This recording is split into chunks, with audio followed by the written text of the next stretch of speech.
The purpose of this training is to prepare you as an individual to represent our company in a positive light when dealing with clients based in Beijing, China. This is not an all-inclusive guide, but highlights the most important areas on verbal and nonverbal communication. We will look at items such as time management, introductions, and nonverbal communication. Time management. Showing up for a meeting or an engagement late is a sign of disrespect. The management of your time should be foremost in your dealings. Appointments should never be scheduled where there might possibly be a time conflict between two or more meetings. It is not acceptable that a client or potential client should be made to wait. Instead, you as the representative of this company should arrive early. And the higher the standing of the individual you are to meet, the earlier you should arrive. Introductions. Your introduction to a new client will be conducted through an interpreter and will follow a certain order, saying that there are some rules of introduction with regards to seniority and even sexes. 1. The junior should be introduced to the senior first. 2. The male should be introduced to the female first. 3. The inferior should be introduced to the superior first. And 4.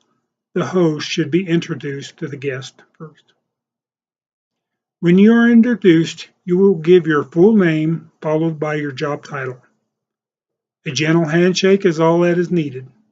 The Chinese people value their privacy, so it is an invasion of privacy for other touching to occur. You will then present your business card to the host, holding the card in both hands. If a business card is offered to you in return, you should receive it in the same manner.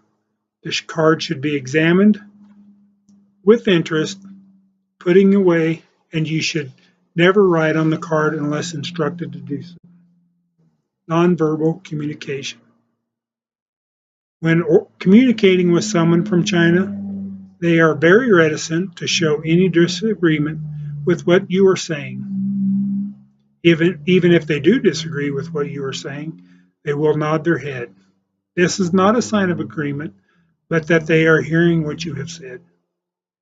Nonverbal communication includes facial expressions, eye contact, gestures, and tone of voice. Frowning when someone is speaking can be viewed as a way of disagreement. Hence, the Chinese try and maintain quiet and impassive expression during the speech. It is also disrespectful to be staring into another person's eyes, and in crowded scenarios, the Chinese shun eye contact to provide some privacy to themselves.